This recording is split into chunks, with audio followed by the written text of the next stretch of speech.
అందరికీ నమస్కారం. Welcome to Satyasai Hindi DSC Vizianagaram. ఈరోజు మన ఆధునిక శిక్షణ పద్ధతుల్లో మరొక పద్ధతి గురించి నేర్చుకుందాం. అదేంటి అంటే వర్ధా యోజన. ఈ వర్ధా యోజన అంటే ఏంటి? వర్ధా యోజన ఏ సిద్ధాంతం మీద పనిచేస్తుంది? వర్ధా యోజనలో శిక్షా కైసే ప్రదాన్ కియా జా సక్తా హై అనేది మనం చెప్పుకుంటాం. అదేంటనేది ఒకసారి చూద్దామా. వర్ధా యోజన కా ఆధార్ క్యా హై అంటే बुनियादी शिक्षा बुनियादी बुनियादी शिक्षा के बुनियादी शिक्षा దీని తాలూకా విశేషణాలు ఏవైతే ఉన్నాయో విశేషతాओं के आधार पर బునియాదీ శిక్ష తాలూకా విశేషణాలు ఏవైతే ఉన్నాయో ఆ విశేషణాలను ఆధారంగా చేసుకొని వర్ధా యోజన అనేది ముందుకు వెళ్ళడం జరుగుతుందండి. అయితే దీంట్లో వర్ధా యోజనలో ప్రారంభంలో ఏం చేస్తారంటే అండి, ప్రారంభమే కిసీ నా కిసీ స్థానీయ ఉద్యోగకే ఆధారపర స్థానికంగా ఉండేటువంటి ఏదో ఒక ఉద్యోగిని కిసీ నా కిసీ ఏక ఉద్యోగకే ఆధారపర్ ఒక స్థానికంగా ఉండేటువంటి స్థానీయ ఉద్యోగకే ఆధారపర్ కేంద్రీయ విషయ के रूप में लेकर ఇదే సెంట్రలైజ్డ్ టాపిక్గా తీసుకొని కేంద్రీయ విషయ के रूप में लेकर अन्य विषयों को पढ़ाया जाता है. इतर सब्जेक्टनी अन्य विषयों को पढ़ाया जाता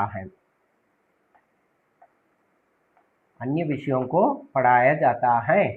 మరి గుర్తుంచుకోండి, అన్ని విషయంకో పడాయ జాతా హై.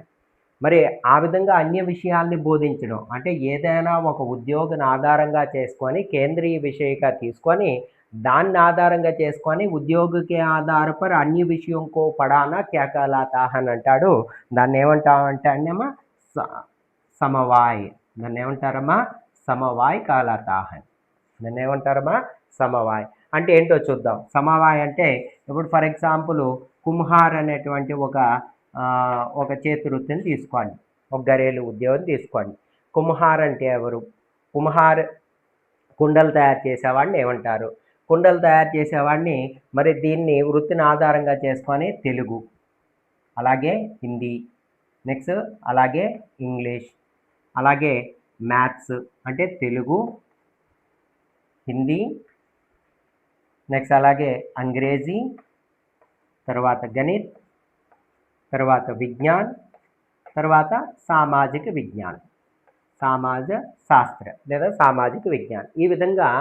ఒక అంశాన్ని ఆధారంగా చేసుకొని అంటే కేంద్రీయ విషయంగా ఒక దాన్ని తీసుకొని దాన్ని ఆధారంగా అన్ని విషయంకో పడానా అంటే తెలుగు బోధిస్తాం, హిందీ చెప్తాం, అంగ్రేజీ చెప్తాం, లెక్కలు, సైన్స్, సోషల్ అన్నీ కూడా బోధించడం జరుగుతుంది. అంటే ఎలా చెప్తాము? తెలుగులోని కుమ్హార్ అంటే ఎవరు, కుమ్హారి ఏమేమి తయారు చేస్తాడు, వాటి పేర్లు, ఇవన్నీ కూడా మౌఖిక అభ్యాసం చేయించి వాటి అర్థాలు చెప్పి వాటిని లిఖిత అభ్యాసం అనేది కూడా చేయించడం జరుగుతుందమ్మా. అలాగే హిందీకి వచ్చేటప్పటికి అవే పదాలు తెలుగులో ఏవైతే పదాలు ఉన్నాయో అవే పదాలని హిందీలో మన అర్థాలు చెప్పడం, అలాగే ఇంగ్లీష్లో వాటి తాలూకు మీనింగ్స్ చెప్పడం, ఇవన్నీ కూడా మనం నేర్పిస్తామమ్మా. ఆ విధంగా భాషా సికాయా జాతా హై. అంతేకాకుండా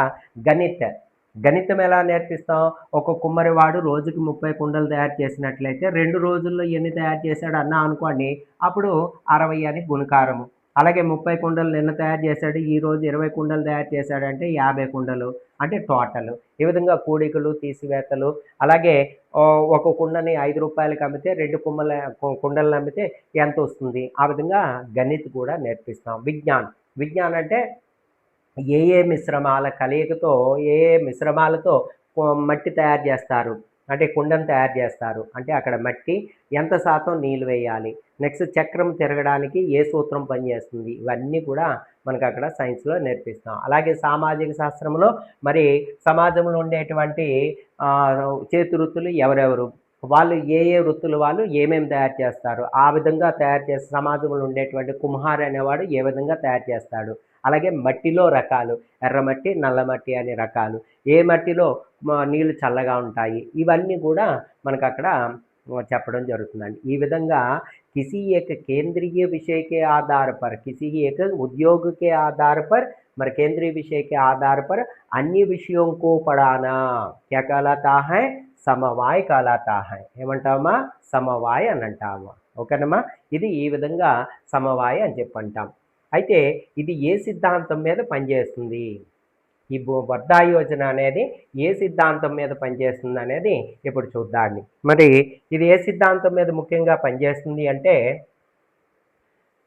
करके सीखना లేదా क्रिया के द्वारा सीखना क्रिया के द्वारा सीखना क्रिया द्वारा सीखना క్రియా ద్వారా సీఖన అనే సిద్ధాంతం మీద పనిచేస్తుందండి ఓకేనా ఎందుకు ఇలా పనిచేస్తుంది అంటే మరి ఆధునిక శాస్త్రవేత్తలైనటువంటి ప్రెస్టాలజీ అలాగే ఫ్రోబెల్ నెక్స్ట్ అలాగే మాంటిసరీ వీళ్ళు ఆధునిక శిక్షా శాస్త్రవేత్తలు విభిన్న ప్రయోగం కే ద్వారా నిశ్చిత కియా హై కి మరి ఏమని నిశ్చయించారంటే బాలక క్రియాశీల ప్రాణి హై పిల్లవాడు క్రియాశీల ప్రాణి హై పిల్లవాడు క్రియాశీలుడని హర్ సమయ కుచ్ నా కుచ్ కర్తే రహతా హై వాడు ఎప్పుడు కూడా ఏదో ఒకటి చేస్తూ ఉంటాడు అంటే వాళ్ళలో ఏ ప్రవృత్తి ఉందండి క్రియాశీలత అనే ప్రవృత్తి ఉంది ఈ ప్రవృత్తికే ఆధార పర్ పిల్లవాళ్ళలో ఉండేటువంటి క్రియాశీలత అనేటువంటి ప్రవృత్తి ఏదైతే ఉందో ఆ ప్రవృత్తిని ఆధారంగా చేసుకొని పిల్లవాడికి క్రియాకే ద్వారా శిక్ష అనేది ఇవ్వాలి అని వీళ్ళు చెప్పారండి క్రియా ద్వారా శిక్ష ప్రదాన్ కీ జాయ్ అని చెప్పి అన్నారు అదే సిద్ధాంతాన్ని ఆధారంగా చేసుకొని వర్ధా యోజన కూడా మరి వర్ధా యోజనలో పిల్లవాడికి భాషని నేర్పించడం జరుగుతుందమ్మా కాబట్టి వర్ధా యోజనకి సిద్ధాంత పర కార్యకర్తి అంటే అండి క్రియా ద్వారా సీఖనా లేదా కర్కే సీఖనా లేదా లెర్నింగ్ బై డూయింగ్ అనే దాని ద్వారా మరి నేర్పించడం జరుగుతుంది ఓకేనమ్మా అయితే వర్ధా యోజనమే భాషా సిఖానే के लिए అంటే ఇందాక మనం చెప్పుకున్నాం వర్ధా యోజనలో భాషను నేర్పించడానికి ఉద్యోగ అనేది కేంద్రీయ విషయం అంతే కదమ్మా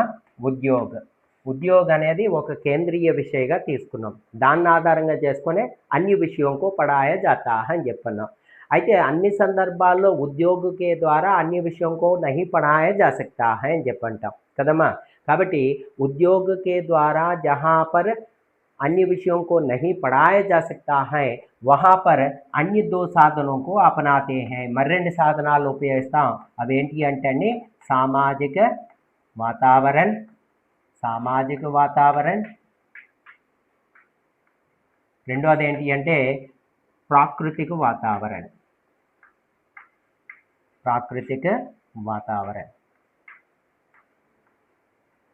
ఓకేనమ్మా ఈ విధంగా మూడు సాధనాలు వర్ధా యోజనలో మరి शिक्षा प्रदान करने के लिए లేదా बालकों को भाषा सिखाने के लिए मुख्य रूप से 3 साधनों को अपनाते हैं पहला साधन है उद्योग दूसरा साधन है सामाजिक वातावरण तीसरा साधन है प्राकृतिक वातावरण అయితే ఈ రెండింటిని ఎప్పుడు ఉపయోగిస్తాము అంటే जहां पर उद्योग के द्वारा नहीं पढ़ाया जा सकता है तभी సామాజిక వాతావరణం और ప్రాకృతిక వాతావరణం అనే రెండు సాధనాలను ఉపయోగించడం జరుగుతుంది అయితే ఉద్యోగకే ద్వారా అన్నప్పుడు కర్కే సీఖనా క్రియా ద్వారా సీఖనా క్రియ ద్వారా నేర్పిస్తాం క్రియల ద్వారా నేర్పిస్తాం అంటే ఇప్పుడు ఫర్ ఎగ్జాంపుల్ పిల్లవాడి పాఠశాలలో ఒక తోట పని అప్పచెప్పా అనుకోండి ఆ తోట పని చేస్తున్నప్పుడు రకరకాలైనటువంటి మొక్కలు చెట్లు అలాగే ఉపకరణాలు వాడు ఉపయోగించినటువంటి ఉపకరణాలు తవ్వడం గోతులు తీయడం ఇట్లాంటివి ఏవైతే పదాలు ఉన్నాయో వాటన్నింటినీ కూడా మనం పిల్లవాడికి మౌఖిక అభ్యాసం చేయిస్తామో ఆ మౌఖిక అభ్యాసం అయిపోయిన తర్వాత ఏం చేస్తా అంటే లిఖిత అభ్యాస్ కరాతే హై మరి మౌఖిక అభ్యాసం లిఖిత అభ్యాసం అనేది చేస్తున్నప్పుడు మరి పిల్లవాడు చేస్తూ నేర్చుకుంటాడు మాట్లాడుతూ నేర్చుకుంటాడు రాస్తూ నేర్చుకుంటున్నాడు కాబట్టి వాడికి నెమ్మదిగా ఏమవుతుందంటే అండి శబ్ద భండార్ పడతా హై శబ్ద భండార్ కూడా పెరుగుతుందండి శబ్ద భండార్ పడతా హై ఓకేనమ్మా అది అయితే సామాజిక వాతావరణం రెండో సాధనం ఏంటి అంటే వర్ధా యోజన में शिक्षा प्रदान करने के लिए दूसरा साधन क्या है సామాజిక వాతావరణం సామాజిక వాతావరణం అంటే ఏమేమి వస్తాయంటే గ్రామ సుధార్ గ్రామాన్ని సరిదిద్దడం అలాగే గ్రామ సేవ సమాజ సేవకు సంబంధించినటువంటి అన్ని అంశాలు రోగికి సేవ రోగియోంకి సేవ ఇలాంటి సామాజిక పరమైనటువంటి సేవా కార్యక్రమాలు చేయించేటప్పుడు వాడికి రకరకాలైనటువంటి క్రియలతో పరిచయం అవుతుంది రకరకాల పనులు చేస్తుంటాడు కాబట్టి దాని ద్వారా వాడికి అక్కడ ఏవైతే వాడు మాట్లాడుతున్నాడో ఏవైతే పరిచయం అయ్యో వాటన్నింటినీ మౌఖిక అభ్యాసం చేయిస్తాం తర్వాత లిఖిత అభ్యాసం చేయిస్తాం ఆ విధంగా సామాజిక వాతావరణమే బాలకంకు భాష సిఖాయా జాతా హై మరి మూడోది ఏంటి అంటే ప్రాకృతిక వాతావరణం అని చెప్పంటాం ఈ ప్రాకృతిక వాతావరణంలో ఏమవుతుందంటేనేమో प्रकृति में कई प्रकार के वस्तुओं से बालकों को परिचित हो जाता है అంతే కదా ప్రకృతిలో రకరకాల వస్తువులతో పరిచయం ఉంటుందండి ఏంటి సూర్యుడు చంద్రుడు ఆకాశము భూమి అలాగే పేడు పౌదే పశు పక్షి నదియాం పర్వతి ఇలాంటి మరి ప్రకృతి వస్తువులు అనేవి పరిచయం అవుతాయి ఆ ప్రాకృతిక వస్తువులతో పరిచయం ఉన్న వాటిని ఆధారంగా చేసుకొని పిల్లవాడికి భాష ఆసానీ से सिखाया जा सकता है అని చెప్పంటాడు ఈ విధంగా వర్ధా యోజనలో మరి 3 రకాలైనటువంటి సాధనాలు ఉపయోగించి పిల్లవాడికి భాషను నేర్పించవచ్చు అని అంటాం అయితే ఇక్కడ మన క్వశ్చన్ ఏం అడుగుతాడంటే అండి వర్ధా యోజనమే కేంద్రీయ విషయ క్యా అవుతా అంటే మాత్రం ఉద్యోగ రాయాలి ఎక్కడైతే ఉద్యోగ అనేది చేయలేమో ఉద్యోగ ద్వారా నహీ పడాయా జా సక్తా హై అప్పుడు సామాజిక వాతావరణ ప్రాకృతిక వాతావరణాన్ని ఉపయోగించాలి అయితే ఉద్యోగ అనేది ముఖ్య కేంద్రీయ విషయాన్ని అయితే ఈ ఉద్యోగ అనే దాంట్లో కేంద్రీయ విషయ అనే దాంట్లో మరి హర్బర్ట్ స్పెన్సర్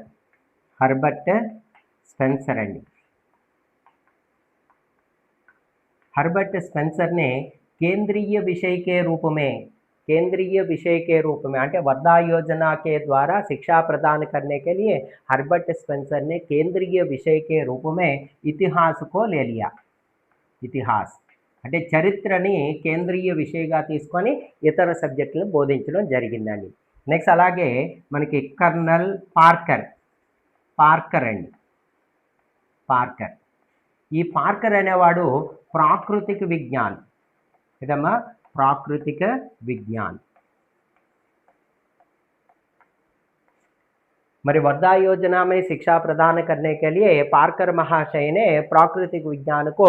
मरी केंद्रीय विषय के रूप में ले लिया है अर्थమైందమ్మా ఇక్కడ బిట్ అడిగితే हर्बर्ट स्पेंसर के अनुसार वर्धा योजना में शिक्षा प्रदान करने के लिए मरी केंद्रीय विषय क्या होता है అంటే इतिहास మరి కల్నల్ పార్కర్ के अनुसार అంటే మాత్రం ప్రాకృతిక విజ్ఞానం అవుతుంది మరి కేంద్రీయ విషయ అంటే మాత్రం ఉద్యోగ మరి वर्धा योजना का दूसरा साधन क्या है वर्धा योजना में भाषा सिखाने के लिए दूसरा साधन क्या है అంటే మాత్రం సామాజిక వాతావరణం तीसरा साधन क्या है అంటే మాత్రం ప్రాకృతిక వాతావరణం ఇదమ్మా ఈ విధంగా మనకి वर्धा యోజనలో